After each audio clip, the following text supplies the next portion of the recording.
Баршаңызға қайырлы күн. Бүгін сіздермен бірге осындай өте ерекше әрі дәмді болып шығатын қызанақтан банка жабатын боламыз. Өте оңай жасалады. Видеоның соңына дейін көріңіздер. Ең алдымен қызып тұрған майымызда осылай пиязды жақсылап турап қуырып алатын боламыз.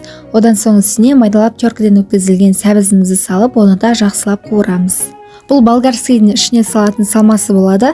Осылай араластырып болғаннан кейін бетін жауып тағы да пісіріп алатын боламыз. Оған дейін капустаны осылай майда етіп турап шығамыз. Капустаны көп турап керек емес, осындай кішкене ғана бөлігі жетеді.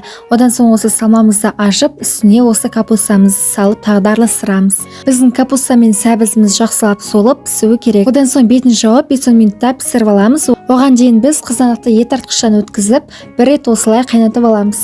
Одан соң үстіне дәміне қарай тұз себеміз.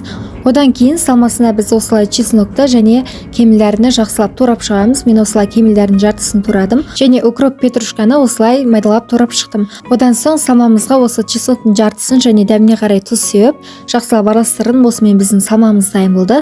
Осы болгарскийді жақсылап ортасын алып, арасына салып шығатын боламыз. Барлық құрамның мөлшерін әпсенеге жазып кететін боламын. Соған қарап жасасаңыздар болады. Одан соң осы қызанағымыздың үстіне болгарскийдің барлығын үстіне салып шығамыз.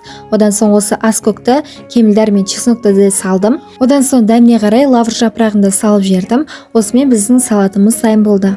Банканы жақсылап булап, осылай салатымызды құйып алсақ болады. Өте дәмді болып шықты, әрі ерекше болып шығады. Жасап көріңіздер. Егер менің видеом ұнаған болса, мені қолдап, арнама тіркеліп, лайк басып кетіңіздер. Әлде көптеген рецепттер болады.